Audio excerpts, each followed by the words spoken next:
Reading in bed. Reading in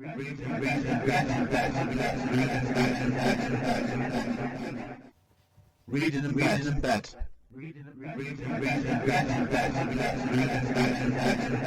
Right, Amanda. What are we doing today? Reading in bed, episode 34. I know, yeah. Actually, to be honest, it's sometimes we do these episodes, guys and girls. The episodes fly by, don't they, month to month? And this one's. Do you think it's kind of stuck up on us this month? Or? Yeah, it means in a couple of months we would have been going for 3 years. Yeah, it's come pretty quick this month because it's like, I think it's in my case, and I can't talk about Amanda's before we get going to the books in a few moments, was I'd done really well on the first book, flew through it. Second book took me quite a bit longer, and I only just about got 3 books I'm going to do this month done okay. How do you go, Amanda, with the books you're doing this month? But same as usual. Oh, we know you show off, right? We're used to that right now, aren't we? So, well, anyway, seriously, I am Andy End. I'm Amanda Steele. As always, what are we doing first today, Amanda? We're going to do the rambling. The news. Now, rambling news. Yeah, now, if anyone's wondering if listens to our reading bed extracts, first of all, Amanda always, after we don't have any paid advertisements, talks about ways you can support us, don't you? Yeah. And just tell people about a couple. Can you remember any of these off the top of your head how people can support us? Well, the main one is the writing workshop we're doing on the 10th of October, which helps people who sign up as well, and it's a pricey sum of £1 and 67 pence, or whatever that is in your currency if you're not in the UK. Bargain. No, we're doing really bad. We're doing pretty. We definitely want to, man. We're doing pretty well with the sign-ups in it, aren't we? There's still gaps if people want to come along and join us. Yeah, we've got quite a few people signed up. Plenty of spaces left. It's not going to be one where you can read your work out. It's going to be just writing, but it's called the writing workshop. So yeah, like it's if anyone knows us, we know we do a very informal workshop, but by fortnightly basis, don't we? So we're about half a dozen other people. You can't do that if you're going to have the amount of people we're going to have them next Saturday. It's going to be a completely different ball game altogether. It will be pretty busy. That will be different sort of workshop. Well, see how we go. Looking forward to it. £1.67, and apart from that, we've not got a lot else to report this month, man. Have we really? So no, not really. We've been busy doing projects, but nothing really worth talking about. Yeah, we're gonna have a load next month because I've got Ocean and the Bottle news coming out next month. I've got 2 albums coming out, one in November, one in December, on a Belgian record label, which I'll talk about next month. Certainly, like I said, I'm just plodding along with it because we've got Speakeasy coming up this Wednesday. I'll say Stretford's leading literature open mic night, Amanda, haven't we? Yeah. And people can always get the code off me if you want to come and tune in for it, or catch it on my YouTube feed, or it'll be on Speakeasy page on top of it for a live stream afterwards. But yeah, plodding along with it, so as we are. So right, okay. Well, this month then, what are we doing book-wise, Amanda? We've got a futuristic book. Yes, so we're doing this one together. So, do you want me to reveal the title of the author and you do the blurb? Yeah. Okay, this book is called. You can see organised there today, Adam. This book is called The Minders by John Mars. Amanda, do you want to do the blurb? Yeah, here's the blurb. Everyone has secrets. They know yours. In the 21st century, information is king, but computers can be hacked. Files can be broken into. So a unique government initiative has been born. 5 ordinary people have been selected to become the latest weapon in thwarting cyber terrorism. A revolutionary medical procedure has turned them into the ultimate secret keepers. The country's most secretive information has been taken offline and turned into genetic code implanted inside their heads.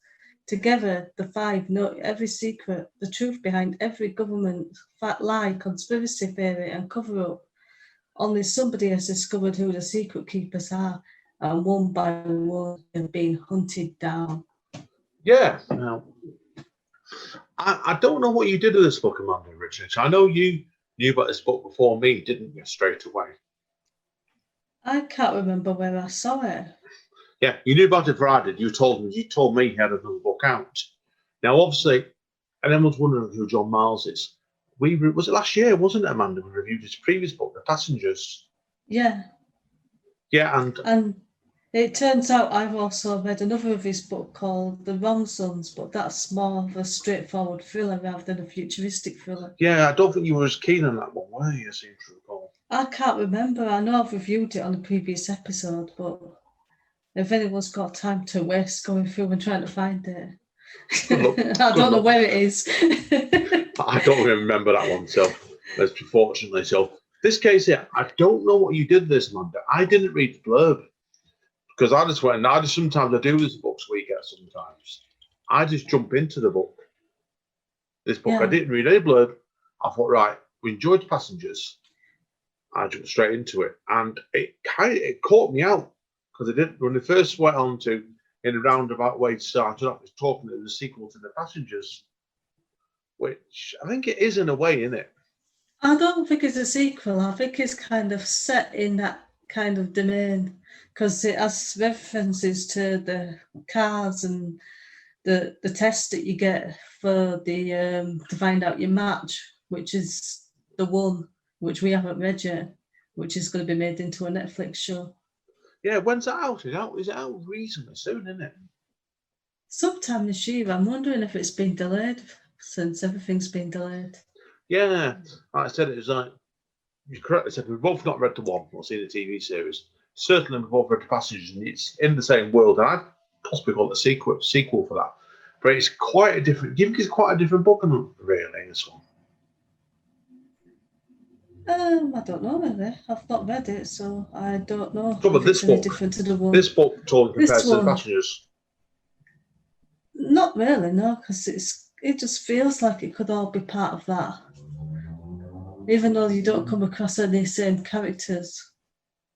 And I'm guessing if you read the one as well, that would probably feel like it was all part of the same setting as well. Yeah, we've not read the one, for we can comment further on this, but I believe this is closer in tone to the one than The Passengers, because The Passengers, you think when it started off, it operated as this book does, with quite a large cast really, and it was jumping around viewpoints and chapter to chapter.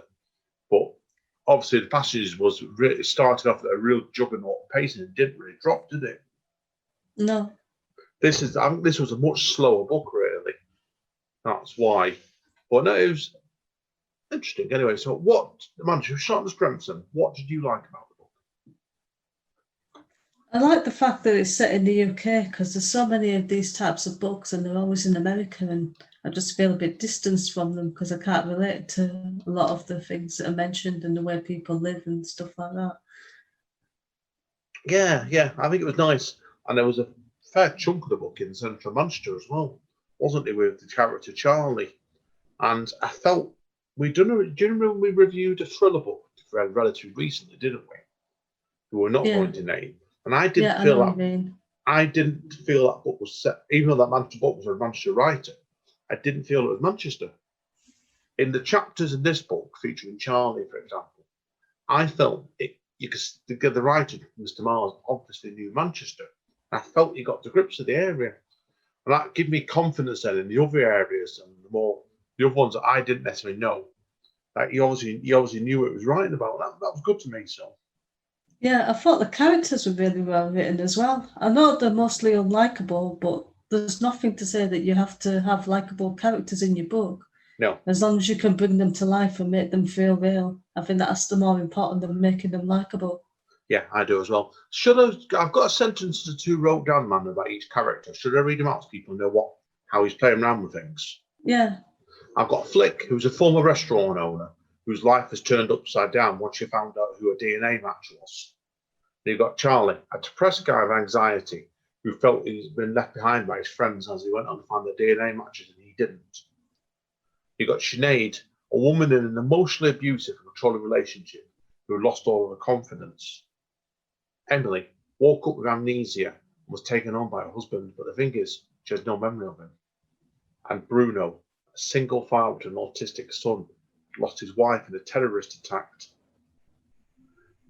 There's one thing in these that came up on a couple of the characters, and it was quite predominant for the book for me, was this weird idea of your DNA pairing, wasn't it? Yeah. I found that interesting, really, because I keep saying, like, obviously, like, they were basically saying that scientists discovered the gene that all humans possessed was shared with just one other person. That could be, yes, any sex, religion, age, or location. But it was like a genetic program, and I thought that was quite interesting, really. So, and it I think seemed it's to, a really good way of advertising these other books as well, because there's hints to all the futuristic books in there. So if you've not read them, it might make you want to go and want to read them. So you're like using that book to advertise your other books. yeah, it is. I think when you go into series, sometimes it was like, don't you? Like, you have to read in a bang, bang, and set order 1, 2, and 3, don't you? I got the Yeah. feeling, obviously, you could read all the other previous 2 books of the series, and it's quite clear the other one's coming. I can see that coming the way it's booked and set out.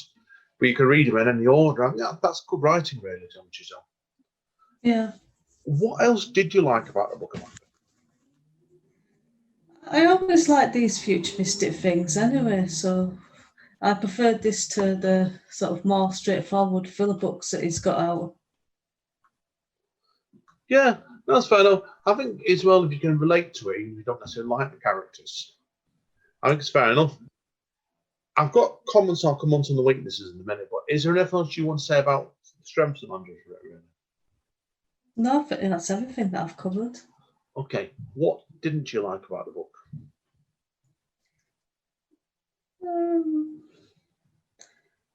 There's nothing really specifically. I just don't think it was as good as The Passengers.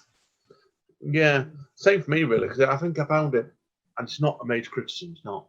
I think it is a very, very good book, but I found it took probably to halfway into the book for it to really get going.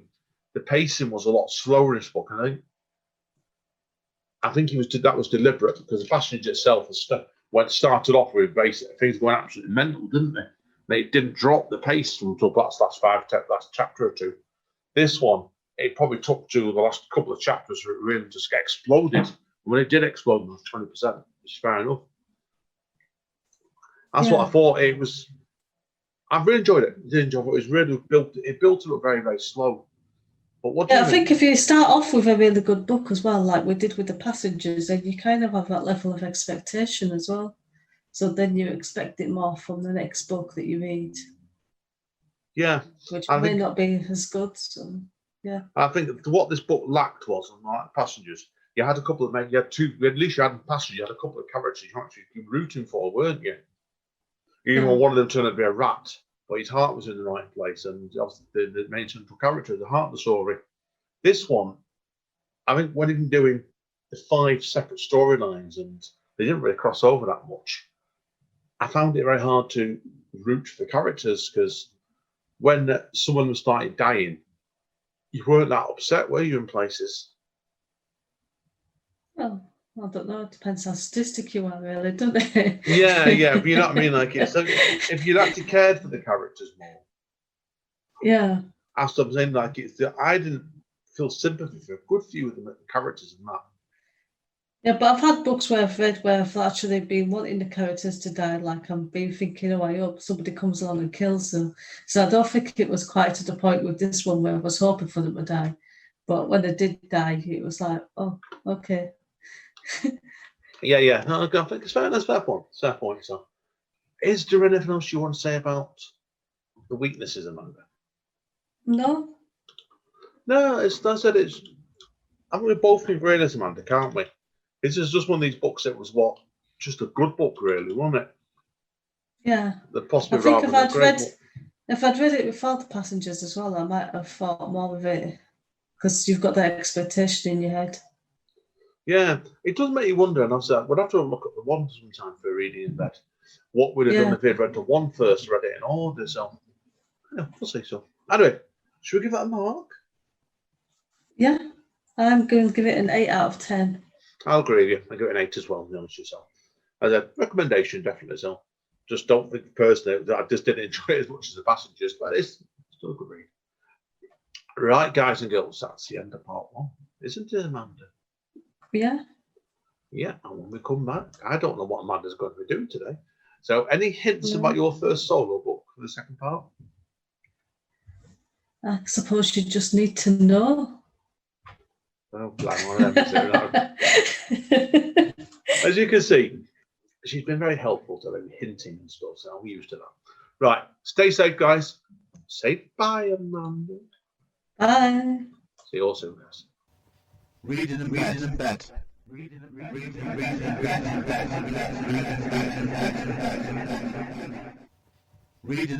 bet.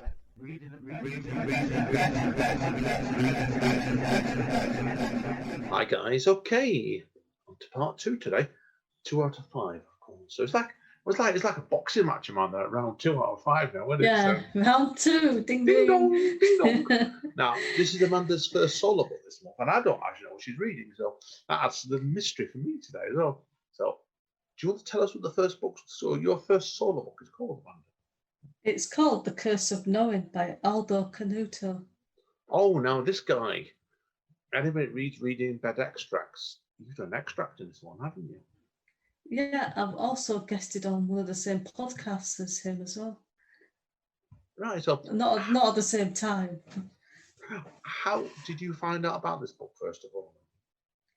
His publicist contacted me and I liked the sound of it, so I said yeah and agreed to do an extract and thought, I want to read the whole thing.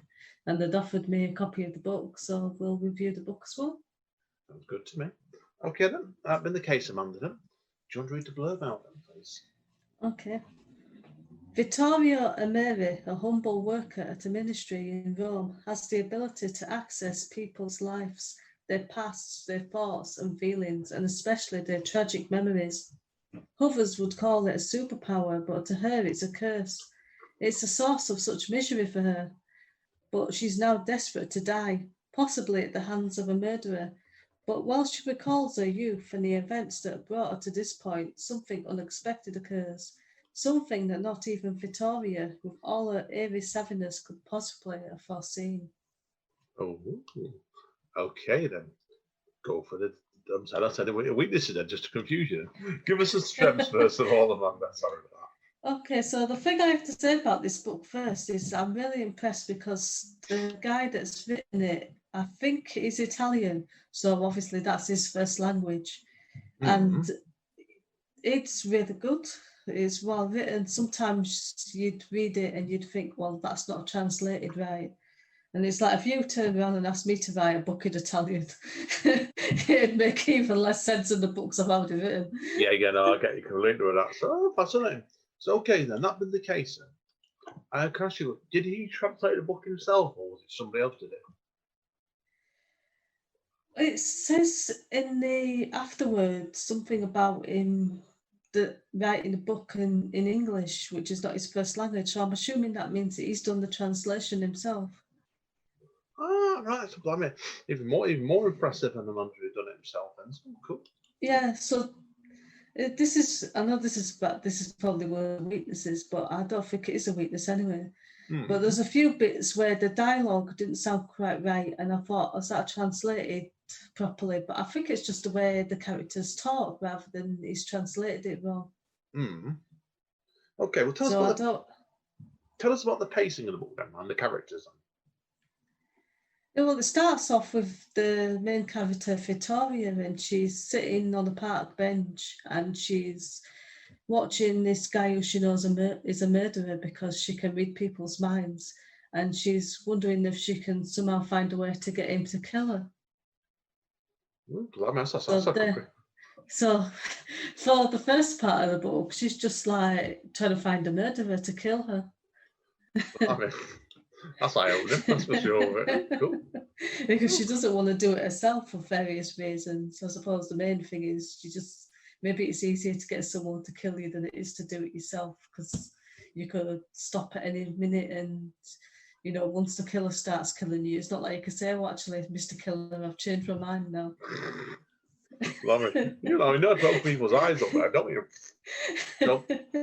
So obviously, did you get? I presume did you get this for your Kindle? Did you? Was it an paperback? Did you get?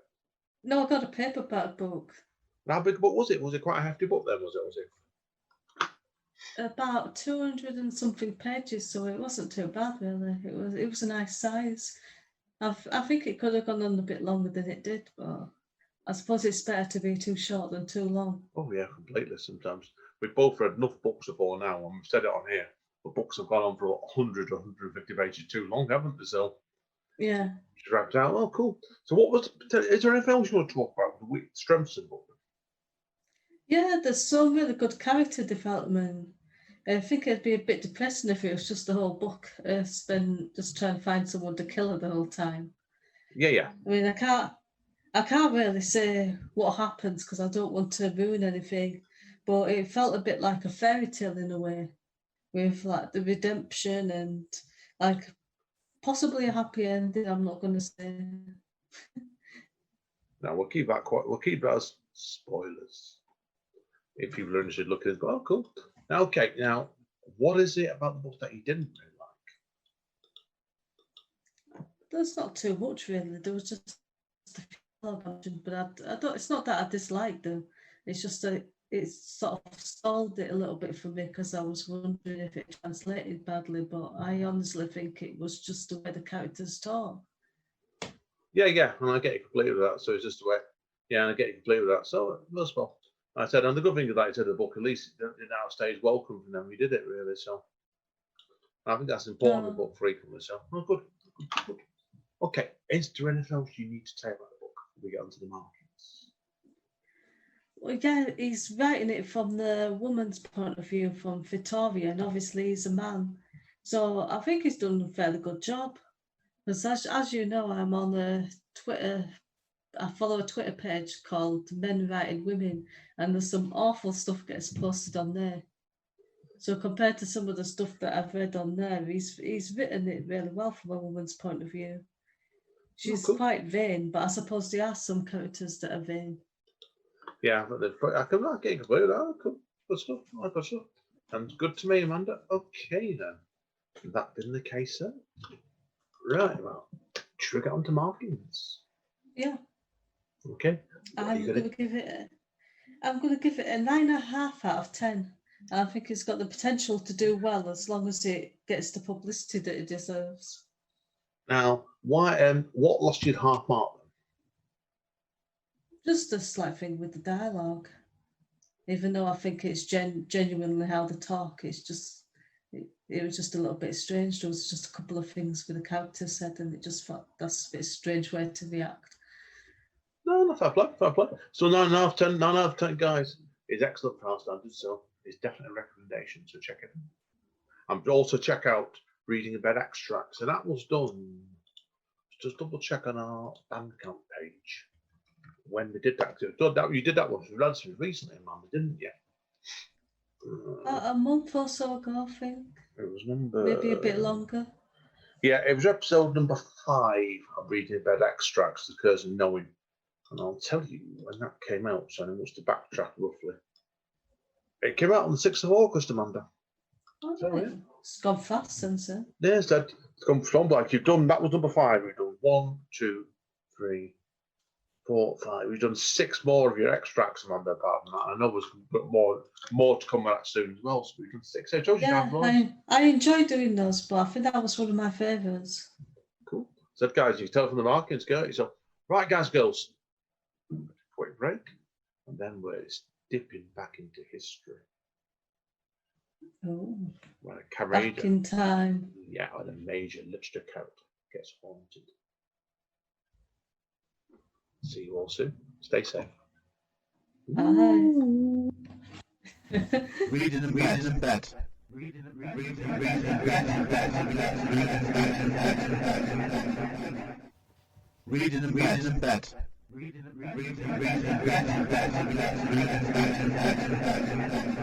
Welcome back to Reading in Bed, episode 34.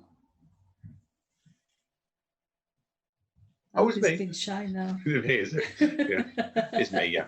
Okay. Seriously, this is my first solo book. Okay, this book is called "The Haunting of H.G. Wells" by an American writer called Robert Masello. So where did you find out about this book then? That came from Amazon Prime, is it? Where you get a book a month free, is that? I forget the term for it. First reads. First reads came off first reads to the other month. So, do you want the blurb? Yeah. It's 1940. The Great War grips the world. And from the Western Front, a strange story emerges. A story of St. George and a brigade of angels descending from heaven to fight beside the beleaguered British troops. But is there any truth to it? I'm taking the piss now. But shall we read that start again? Yeah, start in a normal voice, please, so people can understand. We have It's a lot nice. of American listeners. Yes. Apologies, our American listeners. It's 1914. The Great War grips the world. And from the Western Front, a strange story emerges. A story of St. George and a brigade of angels descending from heaven to fight beside the beleaguered British troops. There can't have any truth to it. H.G. Wells, the most celebrated writer of his day, author of The Time Machine, War of the Worlds, The Invisible Man, is dispatched to find out. There he finds an eerie wasteland inhabited by the living, the dead, and those who are ever stranded somewhere in between, a no man's land whose unhappy souls trail him back to London, where a deadly plot, one that could turn the tide of war, is rapidly unfolding. In league with young love, the reporter and suffragette Rebecca West, Wells must do battle with diabolical forces, secret agents, and deprive the Kirklists to save his sanity, his country, and ultimately the world. Okay. So, do you want to start off with the strengths Yeah, of the irony? This is a really bizarre book, this one. And there's a lot of it going on. There's a lot going on in this book as well. It's like when we did our John Mars book time before that, had obviously lots of different viewpoints. This one's got 3 major viewpoints in it. And you've got H.G. Wells, it's based on his life. Much of it in Lilliput is based on fact. You also got his mistress, Rebecca West. And then you meet his wife, Wells' wife, Jane. And he also has a viewpoint in it who takes in a young soldier been hidden and cared for by her. Then Alistair Crowley comes into the book later on. It's a cult group. And you also end up with an orgy or two, a terrorist plot hatched by a German veteran, and much, much more. Okay. Does that mean that there's a lot going on in this book, isn't there, Sal? Yeah, sounds very complicated. It was a pretty complicated book, actually, as well, because it's based when Wells was sent to the front lines in the First World War. He comes home with a lot more than he could have imagined. And it says in the blurb that we're talking about ghosts and stuff, but it's a bit of a misdemeanor, this one, because you're expecting almost like him to come back home, like he's getting haunted properly by ghosts and stuff. It wasn't really. He's just, it was a bit of a funny one, because like I said, it's basically, he's done that. He comes home and obviously and you find comes over to find his mistress has a knack for getting into mischief, and he gets dragged into it. His wife is harboring an extremely dangerous secret. He said he's seeing ghosts in every corner. He's not really. It's more his mental images, not a lot, no ghosts in it at all. So it made it feel to me like it was a funny one, really, because it was a bit of a misdeclaimer, and it made up the plot was a lot more action packed on the blurb than it was really, because it was a bit. It seemed to operate at a very, very somewhat weird pace sometimes. It did. Perhaps trying to. Sorry, go on. I know it's fiction, but it's obviously based on real people. So is it based on any fact at all, or is it just really far-fetched? Quite far-fetched, if we told you. But there's a lot of it. The touch on he's clearly researched Wells, and he's obviously the writer's trying to capture a period feel for it, and also hint at Wells' own style. I think he got that. He definitely got that. But it was like, I think the trouble was when you're doing this sort of book, should I go into weaknesses? Yeah. It kind of took it. It's a strength and a weakness, really, because Wells himself was known for being a bit of a playboy, should we say? And it was a curious choice to do it in his voice, really, because he also, like I said, he came across as a pretty unsympathetic character. And I was like, he's obviously like his wife at the beginning of the book had accepted this Rebecca West was going to be a major threat to her, unlike all the rest of the rest of the flus he'd been with before. And I thought to myself, it was very, very strange. It was in places. That's why, and it was like, I don't know, it just felt that out of place in places where the mistake made was I came away from the book, as I did with the previous book, feeling very unsympathetic towards the main character. And in places, the plotting of it had been very, very overdone in places. And you've got that, there was a major side plot with his wife and the German soldier and the Zeppelin crash. That seemed to jar away the book. I think you could have lost that part, lost that junction place, that full section completely.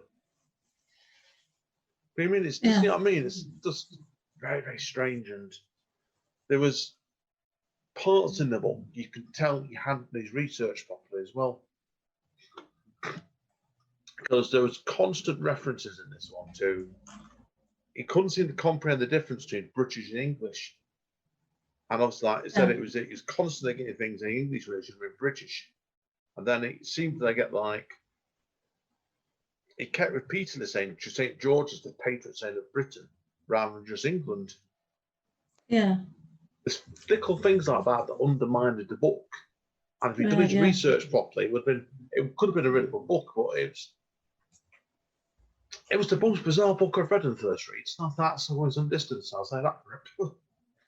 I'll stick with it and you'll get some more bizarre books. Probably, yeah, I can believe that. Everyone's wondering, Amanda doesn't do first reads anymore, but I've still got it going. They give me two for October, and I've got to go pick them later. I'm not sure if I'm looking forward to it. Yeah, anyway. Twice the fun. Or twice the misery is the word I'd use for it. I don't know, it was a very strange book, this one. We did our book last month about an American thriller set on a cult. We pulled that to pieces. This one, when I finished the book, it was like, I kept thinking to myself afterwards, I thought, it's just plain old book. I don't, you know what I mean by people, I know what I mean by that. It was just, I came away afterwards thinking, I thought to myself, I didn't get badly edited. It's just very strange choices he made in this book. He did, why he did it, he did, but anyway. Okay, so do you want to give it a mark out of 10? What do you think I'm going to give this out of 10? I think it's either going to be just below a recommendation or just about. It's a 7. It's a fun himself. I like the ideas behind it, but it does, the research let down in places, and there's things he did with some of the viewpoints I felt a bit weird in places. I liked the use of his mistress, Rebecca West. I thought she was well wrote. I kind of felt sorry for his wife in it, Jane. I thought they should have dropped that character altogether in the book. And he just came across some sympathetic prick in places, to put it bluntly. But perhaps that's what he was, isn't it? So, who knows? So, anyway, guys and girls, Amanda, your turn is next. What are you doing next as a hint? Non-fiction. Ooh, something serious. Hang around, guys. We shall see you in a few moments. Stay sane. Are you agree, Amanda? Bye. Bye. Reading and bet. Reading and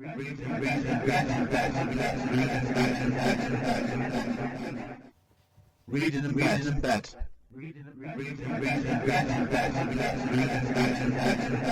Hi, guys. Yes, we are on to just gone past the halfway point today, Amanda, haven't we? Yeah. So what part are we up to now? Is it 4, I think? It's part 4, yes. Okay. And that being the case, Amanda, do you want to tell us about your second solo book? Yeah, it's called Quiet by Susan Cain. Was it quiet? I was quiet. Okay, we kept you quiet, did it? So. Okay. What is the book's blurb, Amanda, then, seriously? Okay, here's the blurb.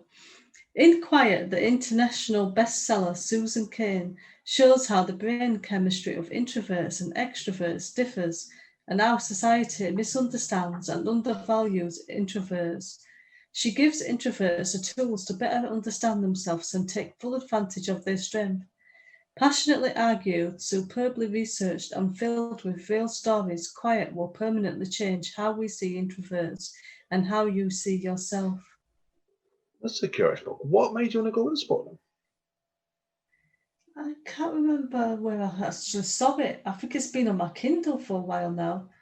Oh, is it one of those books that people are wondering where Amanda downloads them and she forgets about them?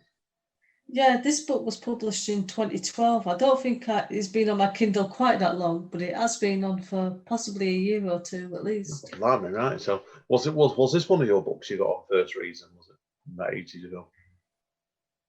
I don't remember. It could have come from anywhere. Okay, Amanda, seriously. Right, so we've done the blurb for us. What are the strengths of this book? Okay, so I think the author, she classes herself as an introvert, and she explores the ways that introverts can use that to their advantage, and how the fact that extroverts usually get like the promotions and all the opportunities, and introverts get passed over and often being called strange and things like that. And even though it's aimed at introverts, I think it's a good book for extroverts to read as well, because it's kind of like to understand how the other group of people work, and they're not the weirdos that you think they are. Oh, interesting. Interesting, Amanda. So, okay. So, what else did you like about it? It doesn't just sort of deal with like what the differences are between people. It kind of gives you the tools to sort of be more extroverted or do extroverted things. Like, for example, it gives you, sort of tells you how to get like a balance sort of thing. So for everything like public talking you've got to do at work or something like that, you might need like a certain amount of time afterwards to sort of be more introverted and inside your own head for a while after to try and recover. And if you do too much of it, you can end up feeling like mentally exhausted. Oh, it's interesting. So, is it quite a long book, this one, is it? It didn't feel too long. I can't remember how many pages were in it, but I got through it quite quickly. And there's a lot of case studies where she's talked to people as well. So it's not just her own experiences. She's used case studies, but she's kept the names out so the people that she's talked to can be more open about what the stories are, without thinking, well, people are going to read this, because the names are kept private.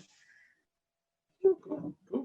Okay, is there anything else on the strengths then, when you look at the weaknesses? I think that covers it for the strengths, really. Okay. I felt I could relate a lot to it, because I think I definitely call myself more of an introvert than an extrovert. I think you're the other side of that. I'm just a headbanger. Bang, bang, I still bang. manage to do stuff like this all the time, but I think the gist of the book was saying that if you was doing this kind of thing like every day, then you'd become mentally exhausted and it'd probably be damaging for your mind. Well, is it too much for me then doing this every day, do you think? Well, no, because you enjoy doing this, don't you? Because you're an extrovert. Well, I'm quiet and shy. You always like chat to people in a supermarket and stuff, and going, if you had a busy day then, and they're just rolling their eyes like, oh God, he asked me that yesterday. Oh, fuck it, not you again. Oh. That's bad. No, this is going to be bad. Explicit now. Oh, well. Do you want to join him a couple of F-bombs as well then? No, I'll be good. Oh, that's the fucking first time then, isn't it? Seriously, pardon bad language. Bleep. I know bad language, guys. So, no, I can get you on about way. It's talking about extroverts, introverts. It's something like when we used to go perform in public back in the good old days before we got told to stay away from people. If we had 2 or 3 performances in a day, I'd be knackered by the end of it. So that would explain why, in a way, I suppose. Yeah, in my case, I'd just be knackered because I'm diabetic, really. I've got a limited stamina. But certainly, when it was before diabetes, I used to do frequently. I've done it before now. I used to do 3 or 4 readings in an evening. I remember it well, going straight from work. I worked at the Co-op, going down to East Summit, to Manchester Museum, do a reading at 6, move up to another part of the museum, do a reading at 6:30, and round the corner to a venue at 7 o'clock. It used to do loads we did on that. Oh, man. Yeah, but I know what you mean. It's a funny one, really. So, but it's nice that introverts and extroverts are quite completely different sort of people. But let me ask you a question among that then. If you're introvert and extrovert, do you think it works well in couples and relationships?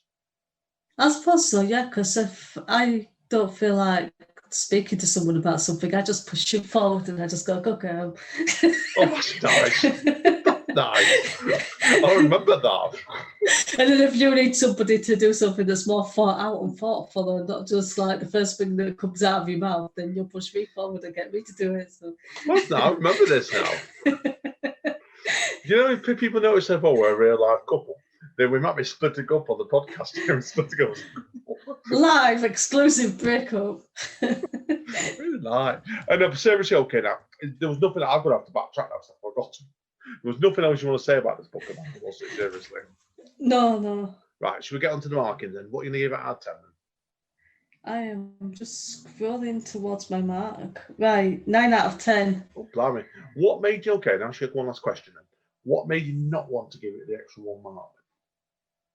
Even though I could tell she's done her research and like I agreed with a lot of stuff as she said, it felt a bit simplistic in parts.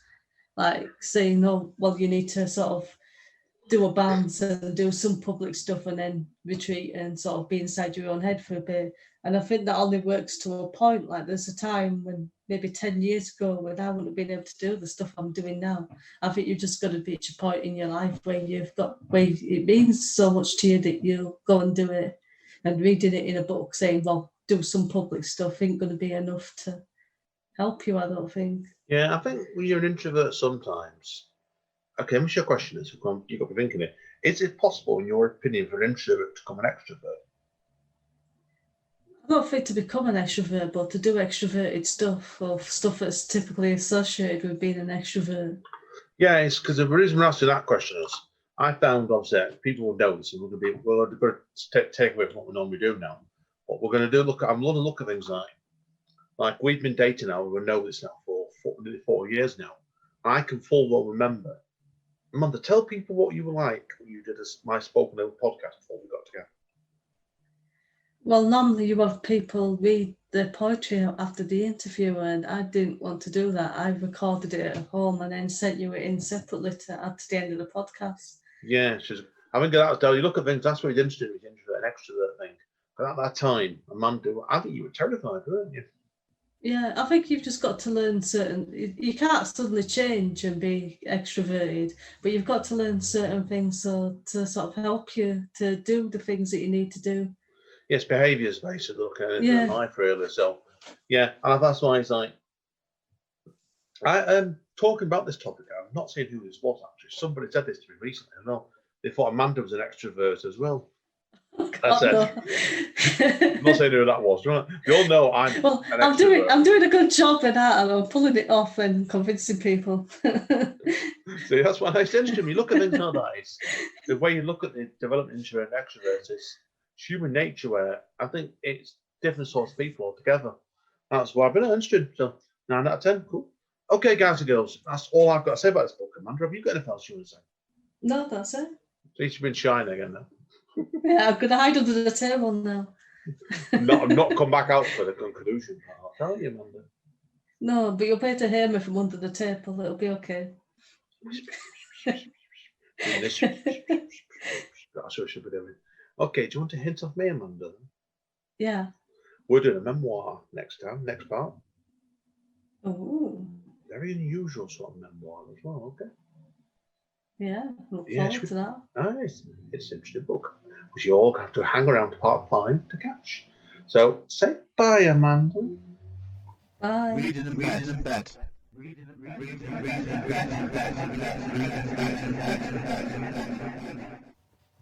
in bed.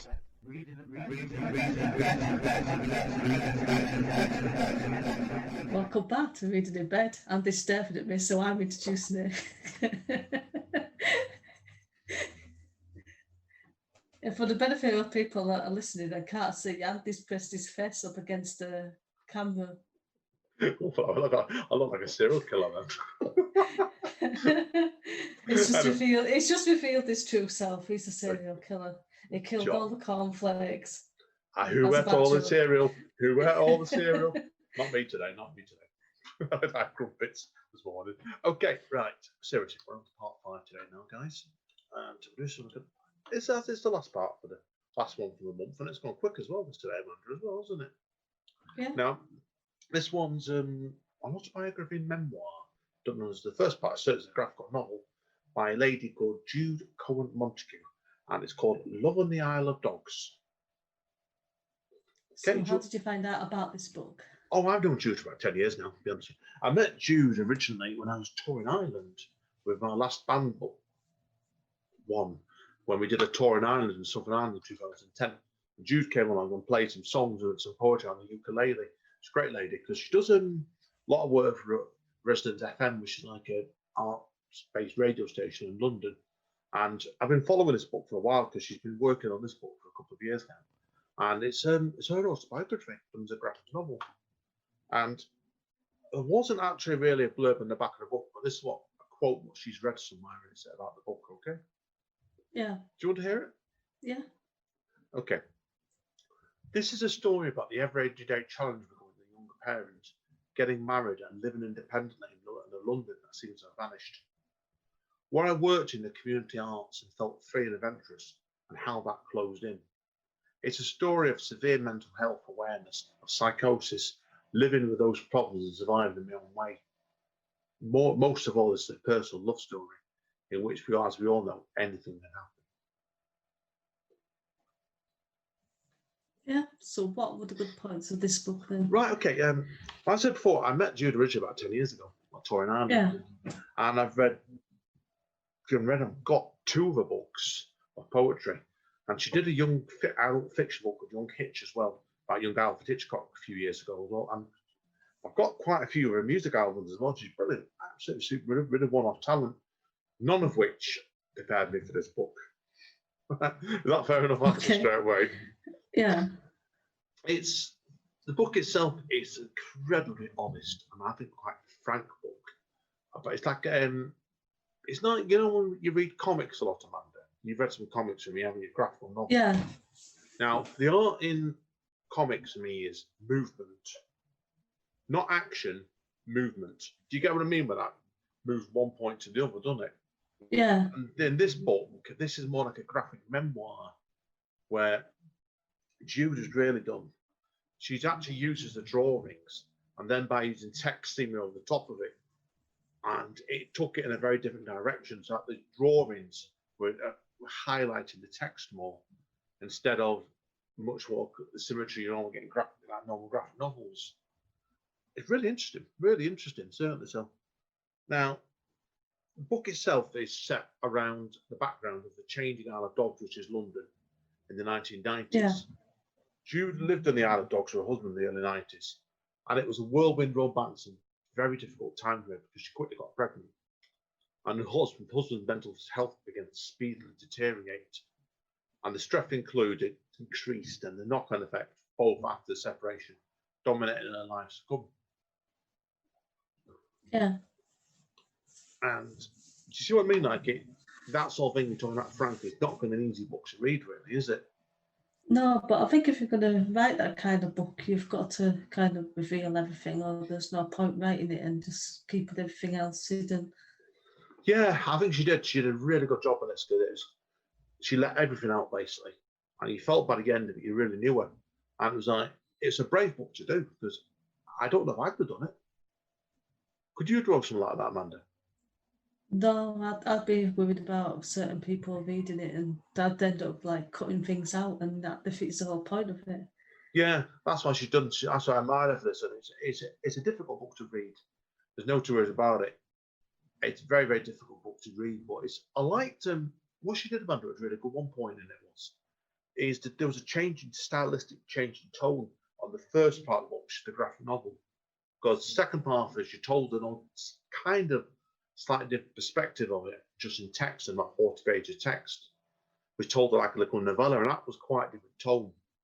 But what she did with the graphics was, the first part of it was done very almost like childish, almost innocent, an innocent kind of look in places. But it slowly became darker and more menacing. You know, also I think as a husband started deteriorating, basically. Yeah. That's why it was quite interesting because what she did for really good effects over a good 150 pages. She took the time letting it build up at his own pace. And the pacing of it seemed really, really well done to me, straight away. Well, there any bad points to it? No, not really, no, because everything I can say about this book is it's not a book for everybody. And I think it's one you've got to be very, very patient with, because certainly, like you know I've got loads of graphic novels, don't you? I can pick one up and I can read it in a couple of hours. This one took about 2.5, 3 weeks to read, because I had to take my time with it, because it was too much to take in at once, I felt.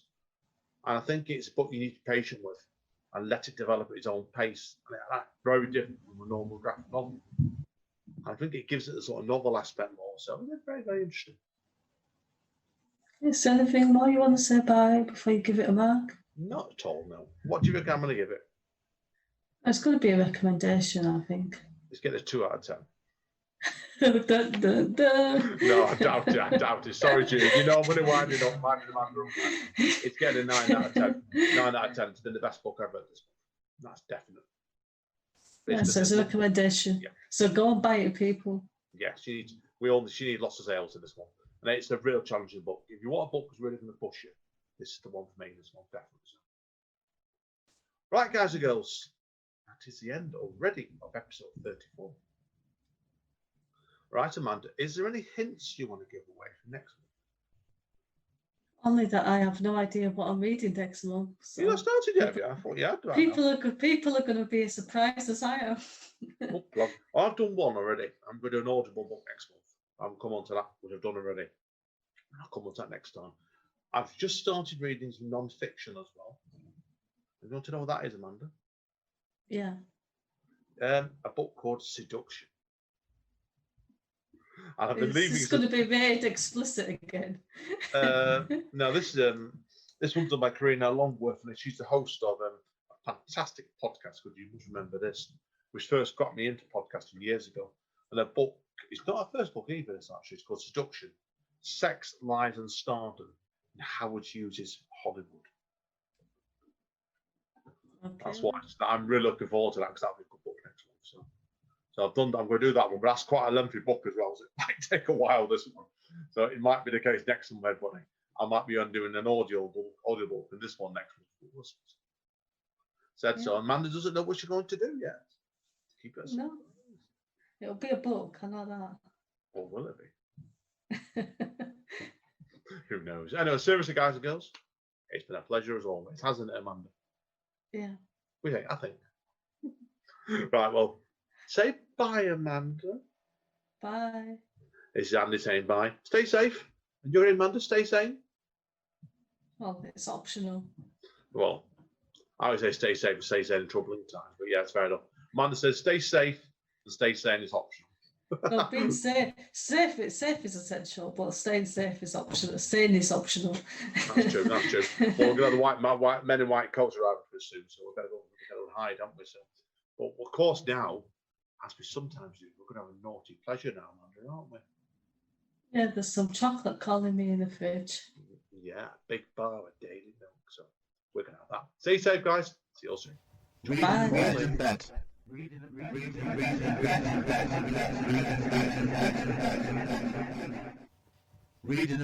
bed.